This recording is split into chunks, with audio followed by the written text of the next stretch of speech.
Linux Out Loud is firing up our mics, connecting those headphones as we search a community for themes to expound upon. We keep the banter friendly, the conversation somewhat on topic, and have fun doing it. This week, we're spotting off about sometimes old tech is better. Let's get into episode 21.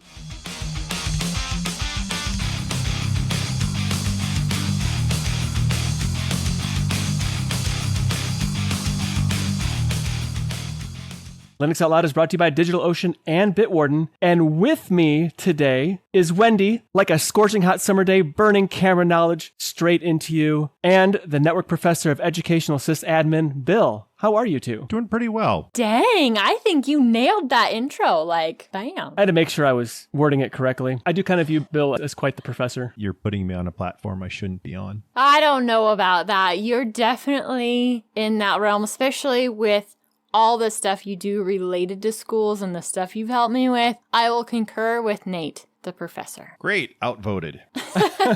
So, Bill, I understand that you are back from your vacation and you got something new. I am. I came home on Saturday afternoon to scorching 90 plus degrees after being next to the ocean and catching that wonderful sea breeze. But it was great to come home and see my animals again. I missed them very much.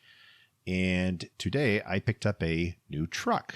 So my old truck was at the end of the lease. It was time to say goodbye to it. So now I have gone from the red truck to the blue truck. Now, is this the same brand or what is it that you're driving? I happen to love my Honda Ridgelines because one really cool feature that they have is this sort of trunk built into the bed.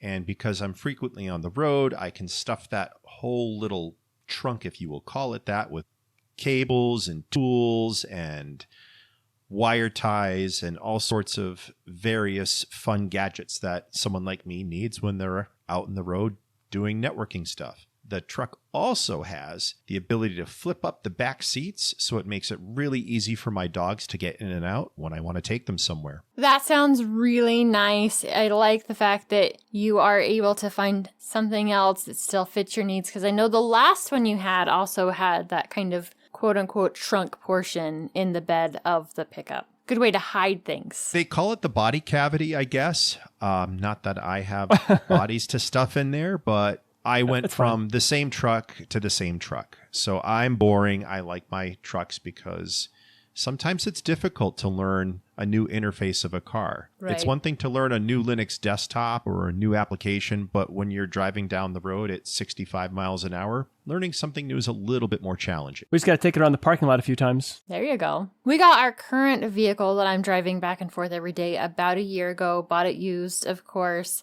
And it was one of those things that now that you mention it, I think about now.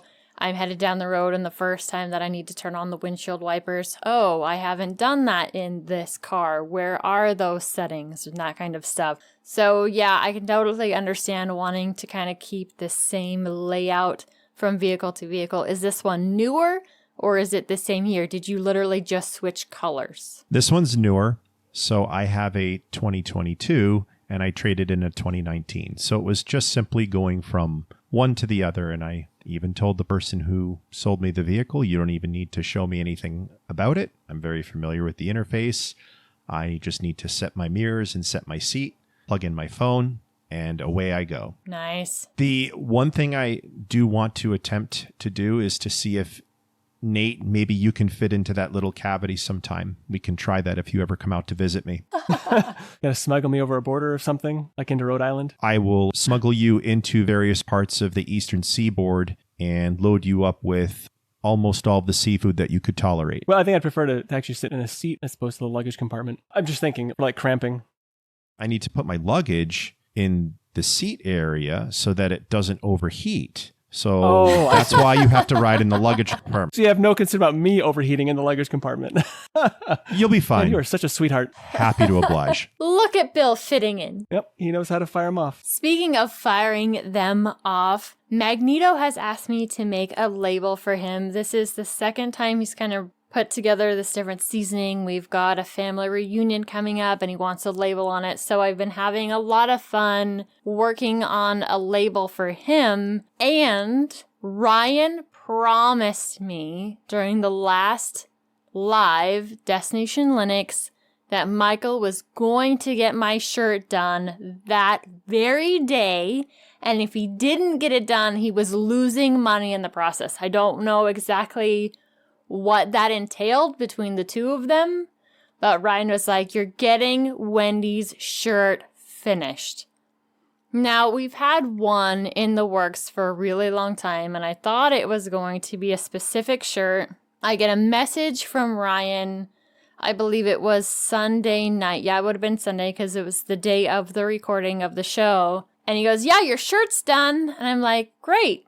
Where's the picture? And of course, he doesn't share a picture. So Monday morning, I go hunting for it because he didn't share it. And this is what I find. There's links in the show description, but it's called Sinister Wendy. And Ryan is the one that came up with this design. And then Michael took it and made it just a little bit better. So you've got a smiley face in the back with a halo, and then another smiley face in front of it. And the way they're aligned, the smile on the smiley face in the back gives the front one horns. Here's the text. I'm always nice until the mic turns off. Now I want to ask you guys, is that true? No, I say you're always nice, always nice. I would never cross you, Wendy. I would absolutely forbid myself from ever saying anything that could potentially be upsetting to you at all. Wow, you made me sound really, really bad. Like, holy cow.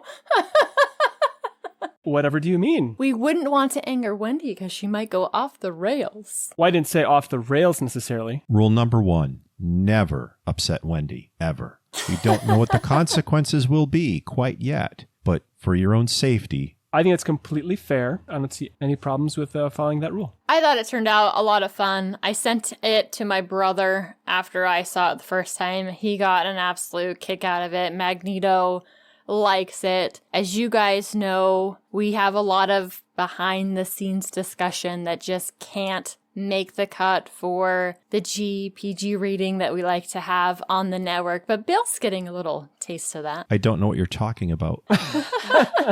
Always so fresh and so clean, right? Exactly. Absolutely. Hang on while I straighten out my halo. It may have bent a little bit.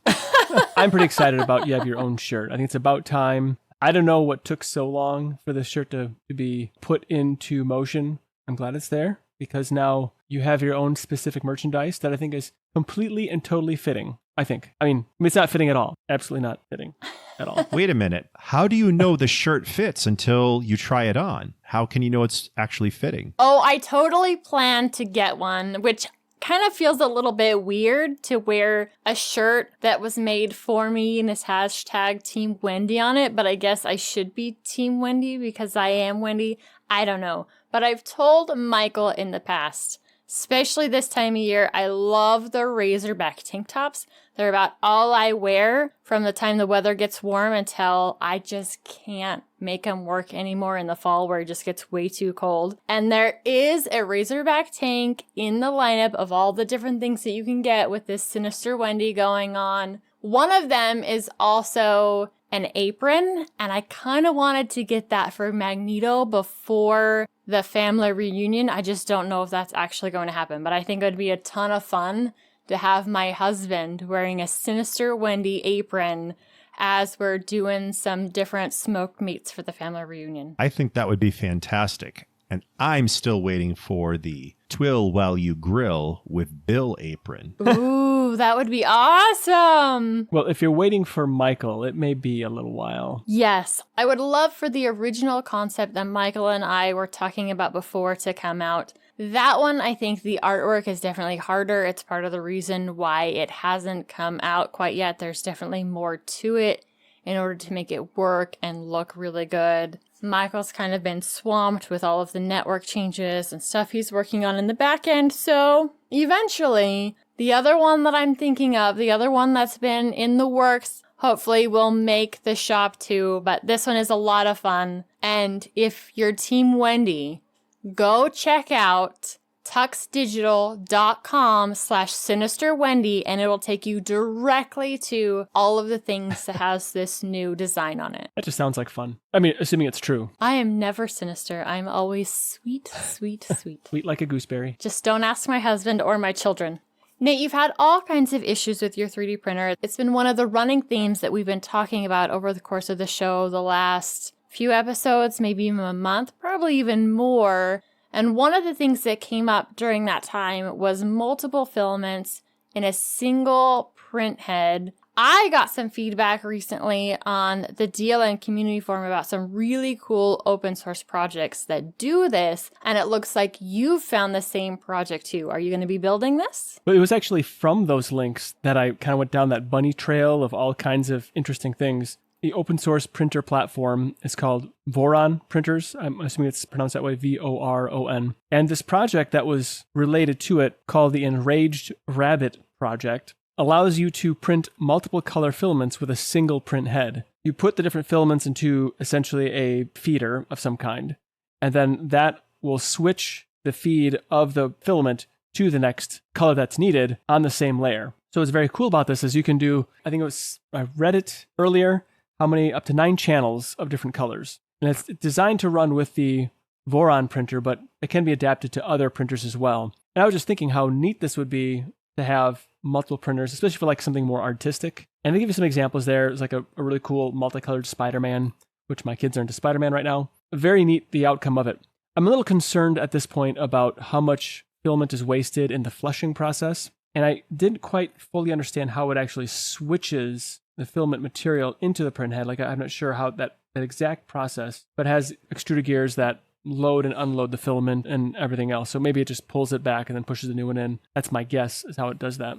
It's really neat that someone has actually figured this out. I've heard of such things in the past for other printers, but the fact that there's an open source on GitHub feeder that allows you to have multiple different colors of filament is pretty cool. I can't help but think I wonder if such a thing could be done like this, but if you had like a dual or triple print head, so maybe one particular filament you only ran, like let's say black, you had lots of black or whatever, you could select whichever one is most common, then you would have to waste as much filament. So you see next to whatever's being printed, there's like a block, what looks like of the purging process. So it seems like there is the propensity to have a lot of used filament here. So anyway, it's a very neat project. I really like the idea, the concept.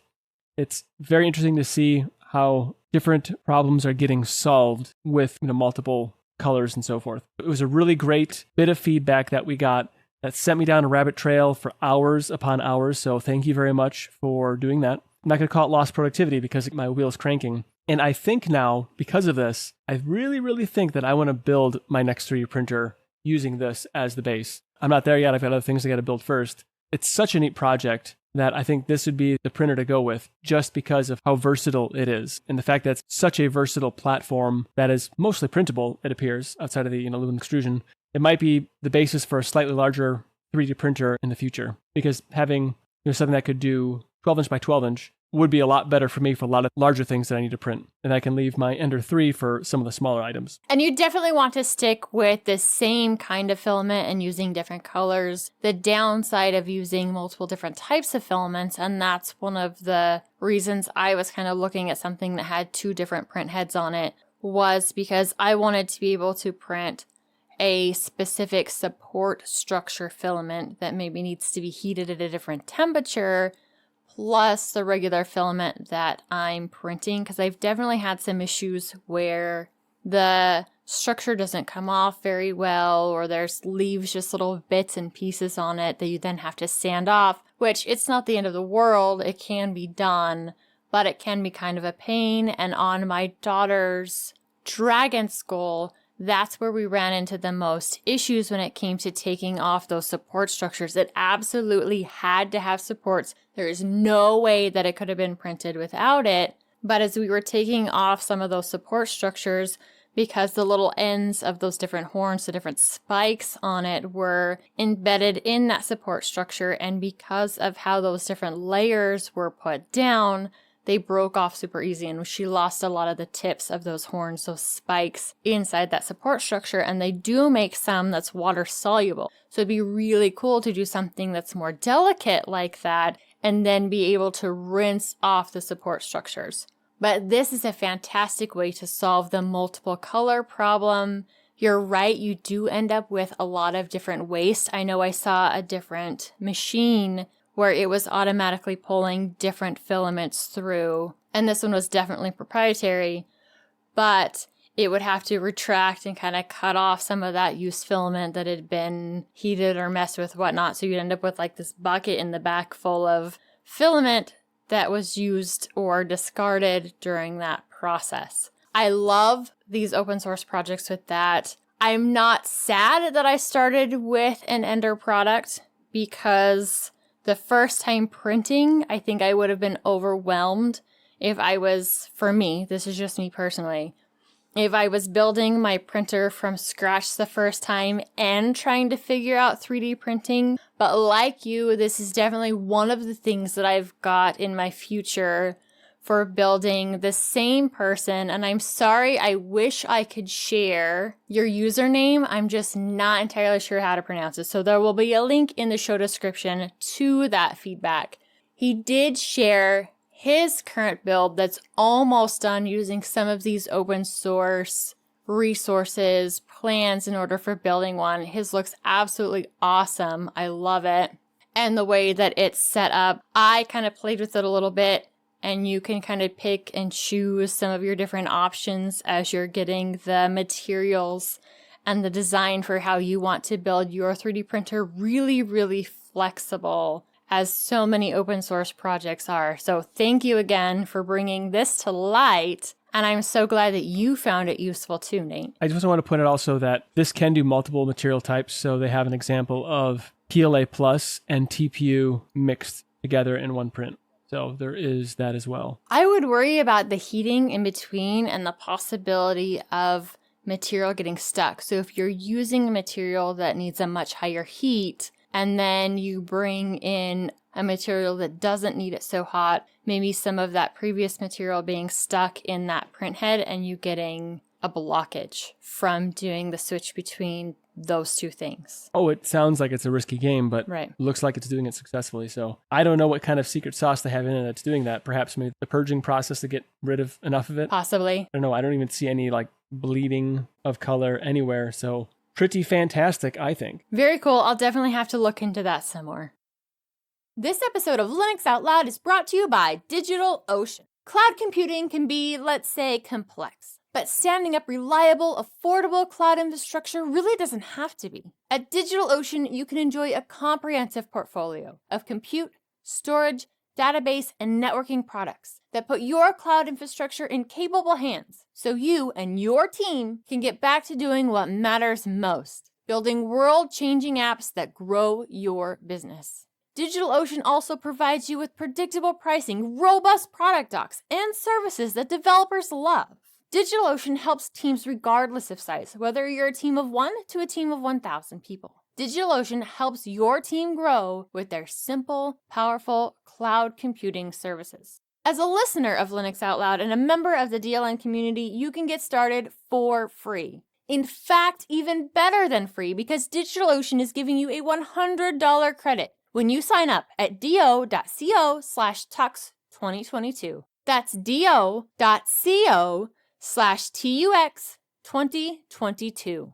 So again, you can get started with your $100 credit on DigitalOcean's awesome cloud platform by going to do.co/tux2022. And we want to thank DigitalOcean for sponsoring this episode of Linux Out Loud. Last week, when we were getting ready to start off the show on having burnout in technology, some other conversation that came up was, I think it was me venting about sometimes old stuff is better than new. And we went down that bunny trail for a while. And you, Wendy, very nicely and politely, because you always are that way, pulled us back on topic and recommended we shift this over to next week. And so here we are. Sometimes old stuff is better. And my number one example was an education software where I learned to type using Mavis Beacon. I think it's still better than the options that are out there now. I've played with a lot of them and they're okay, but they're really not, I think, as complete of a product, although obviously the graphics are not as nice as today's stuff. But I think Mavis Beacon is a better educational bit of software than what I am using today with my kids. What did you prefer about that? Or let me backtrack. So You jokingly said something to Bill about how Windows 95 still needed to be used, something along those lines, which then was a major trigger for him. And we went down the road of, yes, there are some schools that still have these really old images on their servers, and they're using these different systems for specific education pieces of software. And you're like, well, sometimes it's okay, which you brought up Mavis Beacon. What do you like about that particular typing software that you can't find on anything new? And what is Mavis Beacon native to? So Mavis Beacon is a border-bund bit of software. I think it's from the 90s. I'm not 100% sure. But they go through the process of really step-by-step hand-holding in the beginning of learning to type. I feel like a lot of the newer bits of software out there make some assumptions that you already know some things. And it's probably fine for many. But the way they just kind of hand-hold you, especially in the beginning, and then going through the different difficulty levels. Now, it's been a while since I've used Mavis Beacon. But going through different difficulty levels, it seemed like Mavis Beacon was just a better tutor than some of these more edutainment style learn to type things. Where a lot of stuff I see now, it's kind of like Missile Command on the Atari, but you have to type the right letters, the right words to get them to go to destroy the falling word bit so it doesn't destroy your city.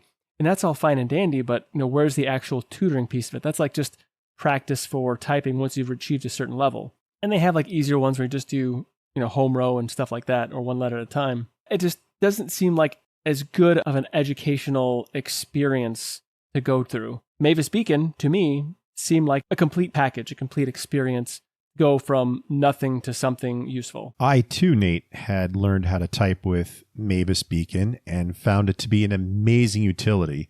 And Mavis Beacon actually goes back to the late 80s when I was learning how to type on a Mac Classic. So that goes back quite a ways. Oh, yeah. Some of the other really cool old school education software that I really enjoyed was Where in Time and Where in the World Was Carmen Sandiego. Yes, absolutely. I remember the show and I vaguely remember the game. I know we had it at one point. That was a lot of fun. It actually was a lot of fun to play Where in the World is Carmen Sandiego. That game also got me into dad jokes because you had characters like Lee and Bill Ding or Just in Time that you were trying to catch along the way. You really had to read that encyclopedia to figure out where Carmen Sandiego had gone off to. There was a kind of creativity that was put into play on Carmen Sandiego that made it fun to learn the different geographical locations. I don't know if it's a lack of creativity necessarily or effort, or I don't know. I feel like some of the newer geography type programs, and I haven't actually looked at any in a while, but the last time I looked at something online, I just felt like they phoned it in. They didn't really take the time to develop characters. Like somehow, like also with like the children's game show that was on TV in the 80s or 90s, whenever that came out, they really made Carmen Sandiego quite the character, and the people trying to catch Carmen Sandiego characters. And so you almost felt a little bit invested in the ideas as well of Carmen Sandiego because of the personality they put behind it. I feel like some of the newer stuff, it's just the task at hand with no real artistic flair to it. My kids play quite a few different learning education games, and there is something lost in those. They do play a few that have great storylines with them. One of the ones that they really like to play, and I guess it's not really even a storyline, but you have missions that are part of it, and they will add a touch of story to it, is the Prodigy game. So that one is specifically for math, and you have to do different battles. And of course, each battle, in order to progress, you're solving a math problem. One of the downsides of this newer piece of software is the only way to use it is through a browser. And the advantage of some of this older technology, this older learning software, is you had a physical copy of it that was on your local machine. And if your internet was down, or in the cases of many of these where there was no internet, you could still use that as a resource in your lessons, your reviews, or whatnot. Whereas where we are with some of these different pieces of education software, especially the ones that my kids really like, if our internet's ever down, that's it. You can't actually use them. And it kind of goes to a place that Bill was talking about last week with some of the things he deals with in schools, is there is so much content, curriculum, resources that are delivered over a network now that you can be in situations if you don't have something planned ahead to do instead where, oops, there goes the lesson for the day. Now what are we going to do? For me, that's not that big of a deal because I just have my 4 kids and trust me, I can find other stuff to do with them. The bathrooms always need cleaned. But in a classroom setting, that would be a lot more difficult. That's a good point when you talk about software requiring the internet being a point of failure that's in many ways, I think, unnecessary. Is that, as Bill was talking about in the pre-show last week, how much they needed the internet to be able to do a lot of their schooling. And in a way that makes me kind of sad. Back in my school days, when we used Apple IIe's and 2GS and 2C to do these different educational things in the computer lab, if there was a problem with one computer, you go to another computer. There's a problem with a floppy disk, a different floppy disk. You still got the same educational benefit. If it was a slightly different computer, that point of failure of internet was not an issue. Now, don't get me wrong. I think a lot of the software is better today, but there's something, I don't know, looking for the right word here. There's something that's more robust, perhaps, about not being so internet dependent. So let me play the other side of that song real quick. Okay, so we got to backtrack. A few things happened along the way. Number one, most recently, was COVID. And what COVID taught many schools was we need to ensure that our students have the ability to do their work from wherever they are, mainly because that's the way the world is going. And so by giving them that handheld device, whether it's a Chromebook or an iPad, they were able to take their work home with them and get real-time feedback regarding the status of their assignment, which was very difficult to do way back when. In the schools that I work with, if you go back 10 years, 12 years ago, that was just unheard of. The students came in, they did their work, and then they went home and did their homework. But my question to you both is, how would you utilize a Mavis Beacon teaching type program on a kid's computer at home where maybe they don't have a computer or they're sharing a computer with many other siblings and a parent who works? It just became a difficult conversation, which is why so much stuff is just on the web now. Have we lost some creative design and artistic flair in our applications? Absolutely. I would agree with that 100%. Well, for me personally, I have a computer that I got from you, Bill, that my kids do share to do their schoolwork on. It's not hard to set up multiple profiles on a single computer for them to bounce around on. And personally, I don't have the most reliable internet. Thankfully, it's been pretty decent lately, but I don't know if it's because of the humidity or whatever, but it's affecting the performance of the cellular uplink to the network. Maybe AT&T's having some issues. I don't know. Regardless, if I have things that are local on the homeschool computer, as it's colloquially called in the house, then I don't have to worry about, is the internet up or down? My network is always active. Not that it's necessary for most of the applications I run for the kids, but if it's all local, then I don't have to worry about something going down. And frankly, most of it's not really for educational grade necessarily. I'm not really doing that with my kids because they're not really old enough for that, but for the practice and the rehearsal of the different skills you learn. So I don't need the internet anyway to do what I want to do, but I've kind of built modified the homeschool curriculum I use so that I'm not tied to the internet, that I can use the internet as a educational multiplier, but it's not a requirement in order to get the job done. And I think that's one of the advantages that we have that a lot of schools don't. One of the things that is nice about the one math program that the kids like to play is even if they're currently on it, I can go into the back end and set up different things that I want them to work on. And it instantly changes what problems they're going to get in the next thing. So say we've been working on something, I know especially my youngest, he absolutely loves to play that. He'll play it on like weekends and all kinds of stuff. It is one of his favorite things to play, loves math. And I can always go in there at any time and be like, hey, I would like to see maybe where he is on these different things. Because I do have kids, especially my middle two, where when mom's not right there and they're working on math problems, they react to them differently. They do them a little differently than when I'm right with them. And so I'm able to see how are they handling it when we do it together and how are they handling it when they're doing it on their own. And that's where these newer programs have an advantage, at least for me, in our homeschool related stuff. I'd be interested in knowing what you're using. Actually, I'm doing for math, I'm still just doing pencil and paper at this point. But if there's something that And maybe this is a discussion for we're not recording, but I'm curious to know what software you're using to do this. We're still doing pencil and paper for the regular math-related stuff, and then online is an additional resource, whereas in classrooms, like Bill was talking about, if you have a kid that now needs to be away for the week because the school shut down for a week, instead of them taking home a stack of textbooks, they have one computer where all of that is delivered digitally. They can do their assignments, turn them in that way, and not have to worry about it. Is that kind of where you're going with that, Bill, right? That's what they're looking for? Yes. And one of the other things that we've encountered with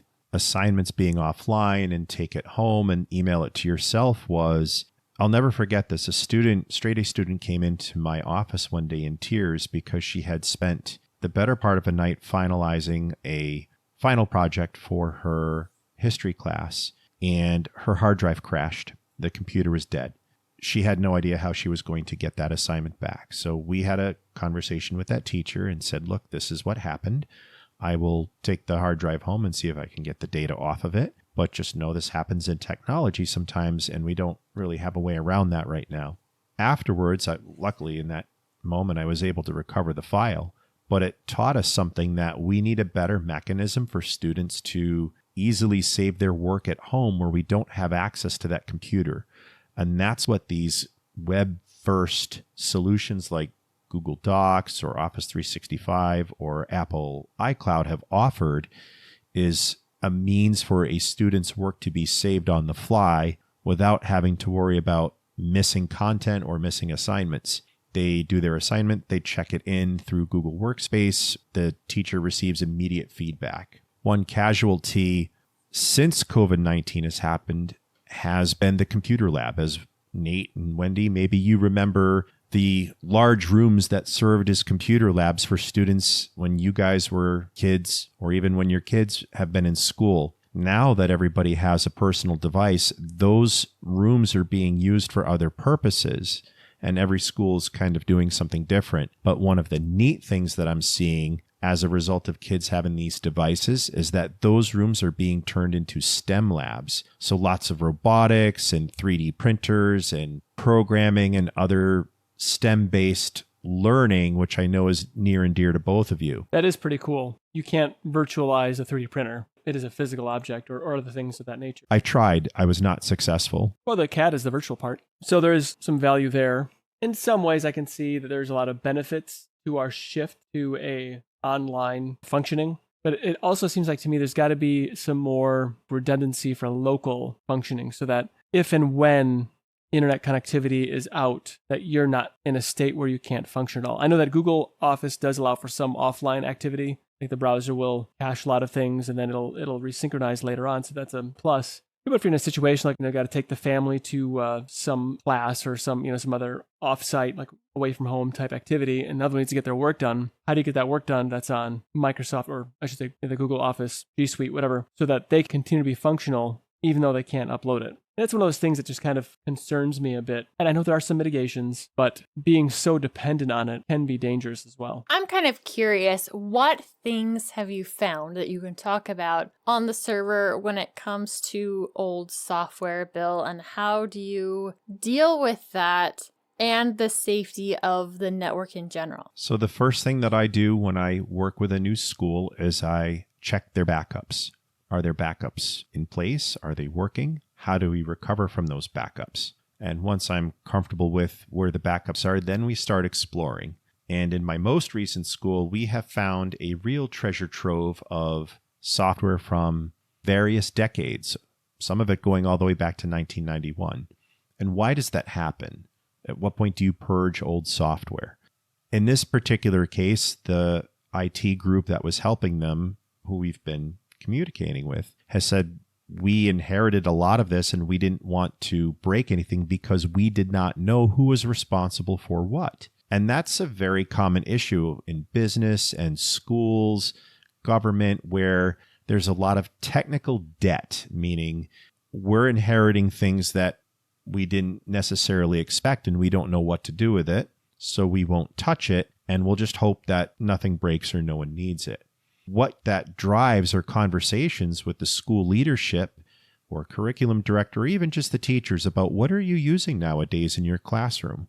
What are the plans? I found an old typing program called Type to Learn, and I found that it's no longer needed. So I saved all of those installers off to a separate archive in case anybody needed to reference them. But they're not part of the normal backup routine, so I'm not eating my backup storage. There were some music applications that I reached out to the music teacher, and she said, I haven't used that in 10 years. You're free to get rid of it. So we purged that, so we weren't using so much local storage on the network. So going through all of those software shares and all of that data just takes time and conversations and good communication with the appropriate parties. But what you end up with is clean storage where everybody knows what everything is and where it is, and developing good practices on handling data and archival. So as an example for you both, when a student graduates from high school at one of our high schools we support, their data is retained in Google for 1 year, just in case they need to reference an old assignment. But after that, it's purged because chances are they'll never need that. And in the 12, 13, 14 years that I've been supporting schools, we've never had a sophomore in college ask us for their high school assignment. I certainly didn't get that option when I graduated high school. I'm pretty sure they shredded my papers as soon as I left. Yeah, and I don't think I really hung on to a lot of my stuff from high school either, but that's kind of nice the way that you've got that done, being able to reach out to teachers. Hey, do you still use this piece of software? Now say that there is a piece of software that they do still use. It's on a system that it's a lot harder to secure.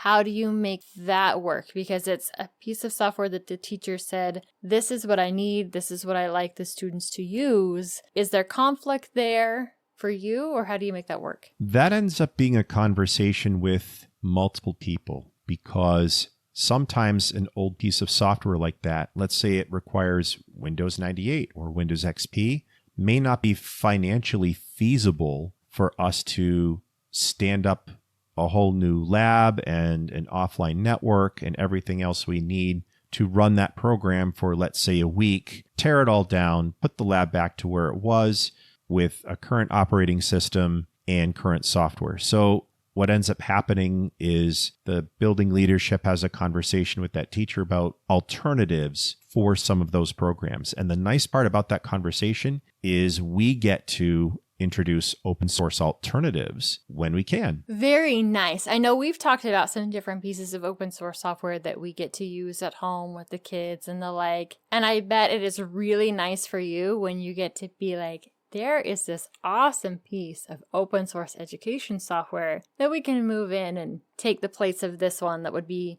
cost prohibitive in continuing to use. There are lots of options, and my favorite one to introduce is Audacity, because at different points along the way, students have to record something, whether it's a personal podcast or a presentation. The teacher's expecting them to create a 21st century type of assignment. And so I always steer them towards Audacity, and I tell them this is free. They can put it even on their home computer if they wanted to and get used to the interface a little bit. And we can export that in a wide variety of formats for you to listen to and publish. That's a great example of an open source bit of software that actually a lot of people are using, and kids can have access to it at a young age and learn it. And chances are it's going to stick around for many years to come. And it doesn't require the network to use. It's completely running on your system. It's 100% offline. It's 100% open source. It's a great mechanism to introduce students into the wonderful world of audio production. And there are a ton of great resources out there for a program like Audacity for the teachers to be able to learn it too, to be able to help the kids in the classroom. I know when I first started doing the editing for the show, I was not very familiar with Audacity. Yeah, I'd pulled it up, played with it a little bit, but I had no idea how to go about going from your raw audio files to a finished product. And there's some great resources out there for that. And it'd be fantastic for kids to be able to do that, because not only in the modern era are you expected to be able to record something and be able to share it, but then how do you take that and make it the very best it possibly can be? It's awesome to see that happening in schools too. I know my kids have used Audacity. We've used OBS as part of our class-related stuff. My daughter did a project for one of the co-ops, and in that, she recorded herself playing some of the video games, did a voiceover for them using Audacity, and brought this all together in Caden Live. Yeah, that's very cool. One of the things that's becoming popular in schools now is esports. So schools are starting up these esports teams, and they want to be able to stream what they're playing. And OBS happens to be a great tool to do that. Very effective in what it is. There's been some nice backing to it from other companies. It's getting some good financial backing. And so kids being able to learn OBS in school, I think, is definitely a beneficial skill as they're moving out to many different workforces about. Plus, it's open source. It doesn't cost the schools anything to run it. And the kids can play with it, use it at home as well. Now, when we started the show, we were saying how the older stuff is better, but it's kind of trailed into the open source stuff is better in some ways. So do you think maybe perhaps open source has captured some of the aspects of what made software of old great because it's not software as a service? I think what open source has done is it has allowed us to retain and revisit some very good software that was written at a time when concepts like memory management were important. One of my favorite classics was actually a game, and the open source variant of it is known as AlethOne, spelled ALEPHONE, which is a remake of the Bungie game Marathon, which came out in the 90s for Apple. Now that that game is open source, I don't have to worry about trying to find an old Mac and an old version of the game to play it. I can just simply download it from either Git or from OpenSUSE. Nate, speaking your language there. Oh, you are. Ears perked up. I'm all engaged again. Well, that's why I said it. I just wanted to make sure you were still with us. Still there. So I just said OpenSUSE, and here you are. And my heart fluttered. It was great. I'm so happy for you. There's also another game called Warzone 2100, which was a real-time strategy game that became open source outright. So you still get that same game experience that you would have had at an earlier time because the software was made completely open source. And I'm always a big fan of when I see that. I know I like to work with the kids that are different co-ops and show them these different pieces of open source software because not only do I find them to be really good software, it is stuff that the kids can take home and work on too. I've talked quite a bit about our robotics team and the fun things we get to do with them. This is where Visual Studio Code was really cool. It kind of jumped in to fill the spot. They could install it at home. There was an open source module in order to make these specific robots that we're using work with the open source software. Two different really nice combinations. So like us, where we have our own robot at home, we can play with it without having to use that dedicated proprietary piece of software that Lego puts out for their robots that really isn't fun to code on, and the kids can learn to code properly using this piece of software with me and at home. So even during the summer, if a kid finds a piece of software that they really enjoy, especially if it's in this open source realm, they don't need to have that school laptop to continue to play with it or use it. Yeah, that's pretty excellent. And I'm glad that solution was found to have that offline, better experience with the programming of the robots. So now it's your turn to tell us what you think. Is sometimes the old stuff better than the new stuff? Do you think old tech has a leg up on some of the bits of technology we have today, or is everything new better? Leave us a comment anywhere you like. It can be on the Destination Linux forums, or it can be in the YouTube discussion section. Wherever you like, send us an email. That would be fun. I like reading emails. Then we can continue the conversation about old tech versus new tech. This episode of Linux Out Loud is sponsored by Bitwarden. Bitwarden is the password manager that we use and trust.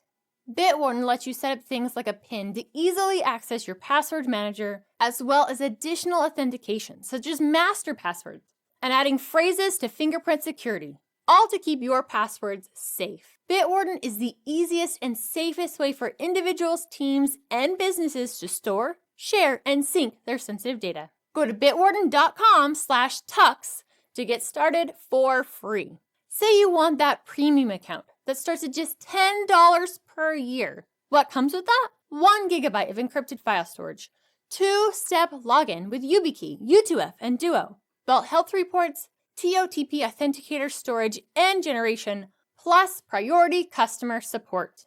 Make the smart move like many in the community have and go to bitwarden.com/TUX to get started for free.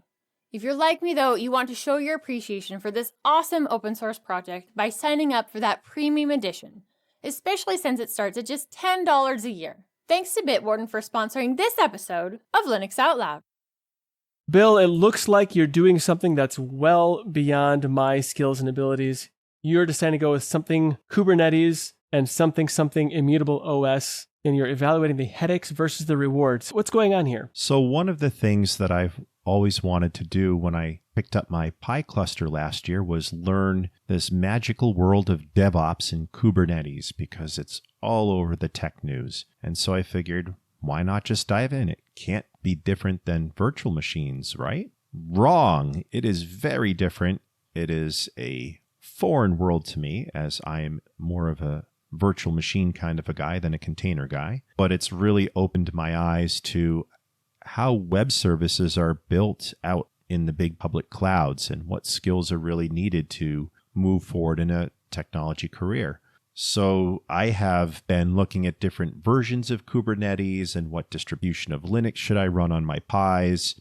What's this immutable operating system stuff, and is it worth it for me? And one of the things I've learned is an immutable operating system is one where you're not able to change the core file structure of the Linux distribution. So in the OpenSUSE world, there's MicroOS, which basically means you can make changes to your home and some parts of the operating system, but not everything. And when you go to do an update to your distribution, it's a little different. You run a different command, and you're actually booting into the next snapshot of that operating system. It's a great way to secure an operating system. It just takes a little bit of learning, which I have had various degrees of success.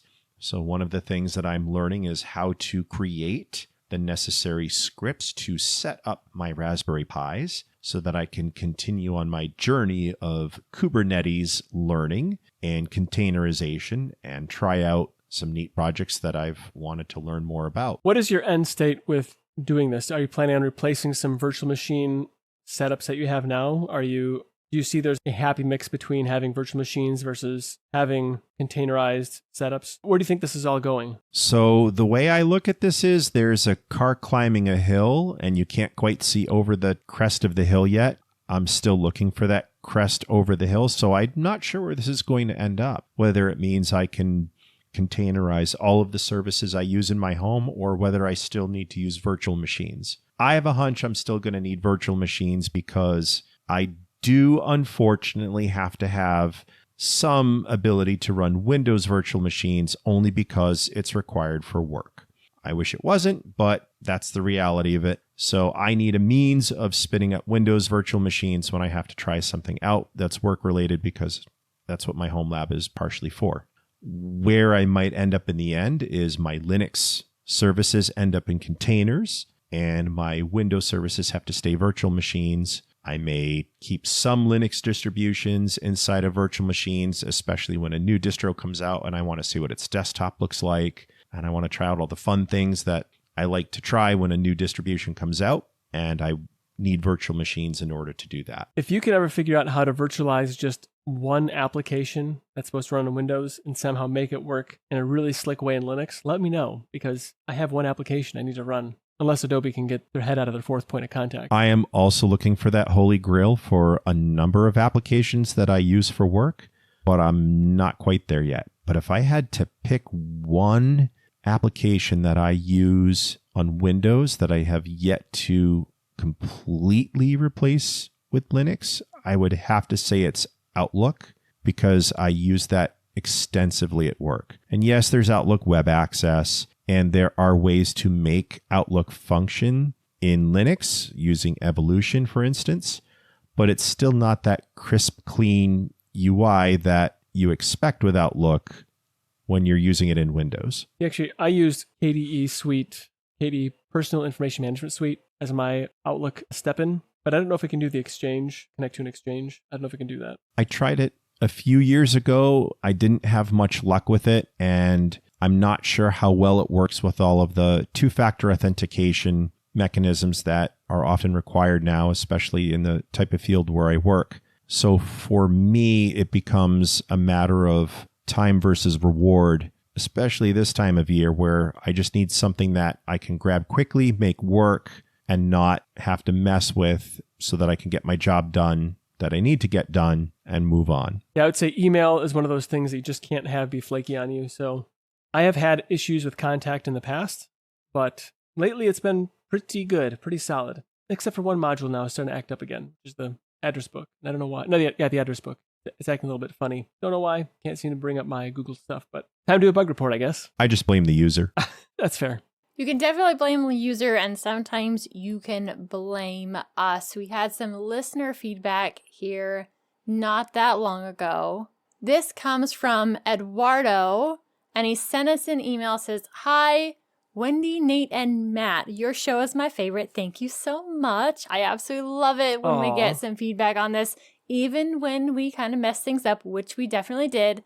I loved the discussion about Linux for Love and Money on episode 114.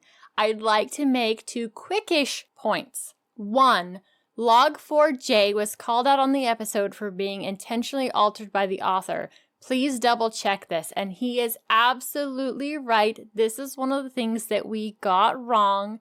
It was not log4j that was intentionally altered. It was a different open source project. This one, maybe even worse, it was software registry npm with faker.js and color.js. So these are libraries that are used by different programs, different users, and it would put computers into this beeping loop where you are just stuck. Very, very not nice for this particular developer to do. It was covered on This Week in Linux. I think they even talked about a bit on Destination Linux. If I can find those particular episodes, I will throw those in there. So thank you for calling us out on that. We are not perfect people. Sometimes we make mistakes. So then he also goes on to say, while I agree that developers should be paid for their contributions, I disagree that companies should be compelled to pay them. The GNU for Essential Freedoms start by saying that you have the freedom to run the program as you wish. And I absolutely agree with this in the fact that we shouldn't be forcing companies to pay, though it does make them not great open source software community members when they're relying on a particular piece of software and then they don't help make sure that that development's going forward. Not only is it not great as far as the community goes, but I think it's very detrimental to their business. That's one of the things that I brought up before. Why wouldn't you want to, whether it's having a developer help out, whether that's throwing some money to that particular project, why wouldn't you want to help it out so that your business model can continue? Yeah, I don't think companies should be required to contribute, but it seems like to be a good citizen of the open source community, and if you are making money off of open source, you really should be contributing to those open source projects that are helping you to generate a positive bottom line. Even a small amount of funding to those open source projects makes the world of a difference. I see where he's coming from, and I agree they should not be required to contribute, but it just seems like they should be. Just like, Noah, how he pays developers on projects he deploys at AltaSpeed. I think it would be good if that is what other companies would do. But forcing it, no, I don't think that should be forced. I think companies need to be more responsible, and those that are not do need to be, I don't want to say shamed because that's not really appropriate, but people should be aware of, this company is using this bit of software. They're not utilizing it. Or maybe the developer should reach out to those companies and say, hey, I appreciate you using it. It would help continue the funding or continue the development of this project if you contributed toward it. I mean, another thing too Right. would be some of these projects maybe should be attached to some sort of a foundation to help get funding. And those foundations should tap on those companies saying, hey, you are using this. It is bringing you estimates of this amount, or is this significant to your business as evidence of X, Y, or Z. It would be helpful if you contributed to these projects so we can continue the funding of the open source software that you continue to enjoy and to secure it for the future. Especially if it's a really small project, being able to take in funding is quite difficult. So when you are joining an organization that could help you with the funding, they can help take care of some of the tax stuff in the back end, some of the papers that need to be filed. So I do really like that idea. And yes, we did bring up Noah on that particular episode and the awesome way that he incorporates open source in his business at AltSpeed and helping to maintain those projects. It's a really good example. He's a positive when it comes to using open source and making money. He does it for both for love and money. And it would be really, really nice if other companies that are using open source could do the exact same thing. It's amazing the growth that we would get if all of these, especially larger businesses that are using open source projects, were helping out in some way to keep them going. And the changes that we could see because developers could spend more time on them, take this passion project and actually make a living on it. He wraps it up with keep up the great work and the awesome conversations. Thank you so much, Eduardo. We love hearing from you. And did we fix our boo-boo or not? I'd love to hear from you again. I'm pretty sure there are other examples that we just missed or would be better to bring up, but I think those are at least a couple prominent ones that were out there. Eduardo, feel free to call us out anytime we make a mistake, because sometimes I shoot off my mouth. Sometimes I do too, and sometimes I aren't that great when I'm typing things out. There was another thing that I got called out on the discourse forum today that I just noticed before we started recording the show. On the clips that I put on the main Tux Digital Network channel, there was a couple of them that said Linus Out Loud clips instead of Linux Out Loud clips. So when you see stuff that gets messed up, you gotta let us know, because sometimes we don't catch it, say something and don't realize that it's wrong. So yeah, it's always nice if someone can come back and say, hey, you messed up here. I'm not above saying that I messed up. And so I got the Tux Digital page fixed, so they now say Linux Out Loud clips, and we'll do it again. I guarantee it. Absolutely. That's a promise that I have to you, that I will screw up again. You're stepping outside your bubble a little bit, Nate. I know you have helped a church with their setup, but right now you're helping out a local business with their network and a point of sale system. What kind of system is this?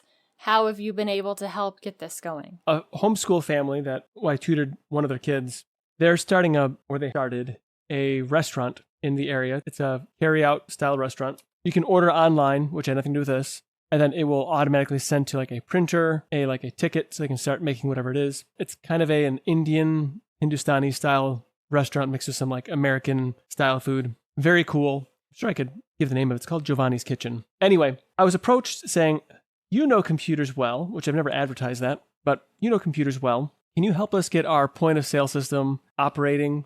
And they explained the situation was, in a nutshell, they had no Ethernet port or whatever in that part of the building that they're renting they could plug into. The landlord or the owner of the building who owns the front business is giving them access to their internet, but just Wi-Fi.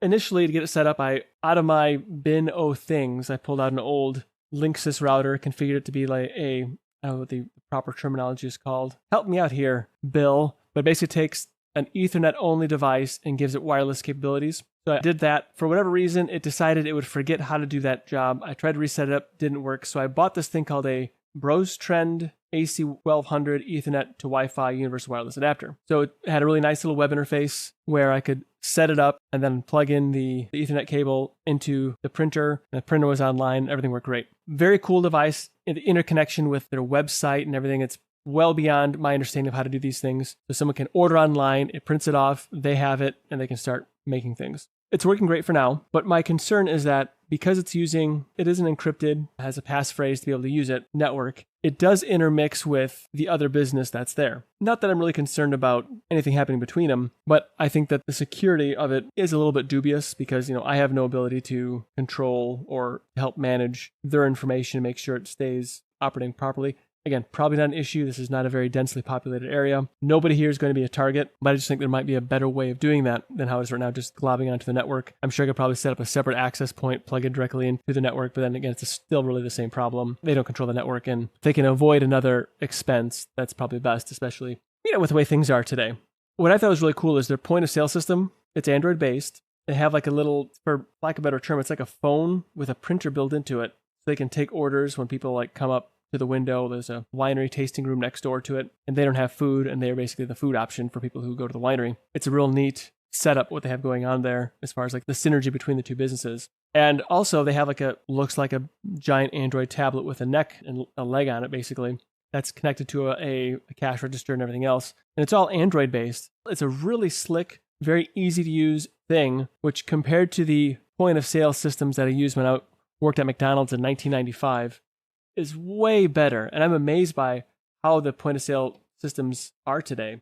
And I didn't really get heavy into how it functions. I was helping a little bit here and there with getting things set up and whatnot, but very cool, the progress and how the point of sale systems can be completely a device you can just hold in your hand, take credit card and everything else just like that. And it's just absolutely amazing. Anyway, so I got to learn a little bit by helping to set up some of their components onto the network. It works great. They're doing well. And I'm really happy to see that I could help somebody else out with my very limited knowledge of such things. So one option that's available to this organization is to contact the folks managing the network and see if they can put them into a separate interface or VLAN, also known as a virtual LAN, which basically creates a separate lane of traffic for that particular organization to go out to the internet. It's a very common thing to do. What would happen is that organization would be able to go straight out to the internet, but not access the network assets or computers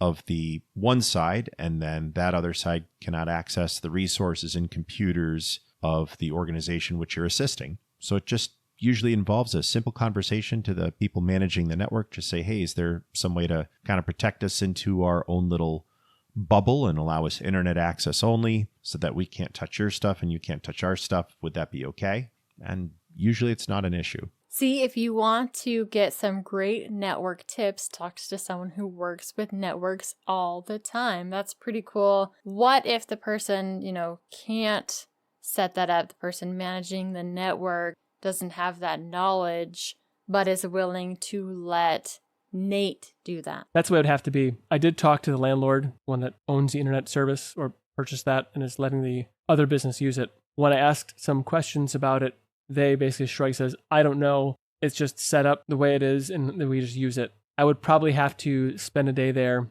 get the password to access it. I'm sure it's a Comcast router or Xfinity, whatever you want to call it. And I would just have to probably provision that in there. But that's a good idea. I don't really know. Probably have to follow some sort of guide and make sure I'm doing it correctly to make sure it's all VLAN'd out, separated out appropriately. You might even be able to call Comcast and see if they could walk you through it. Or another option would be to get a device that supports that type of networking and put it behind the Comcast modem.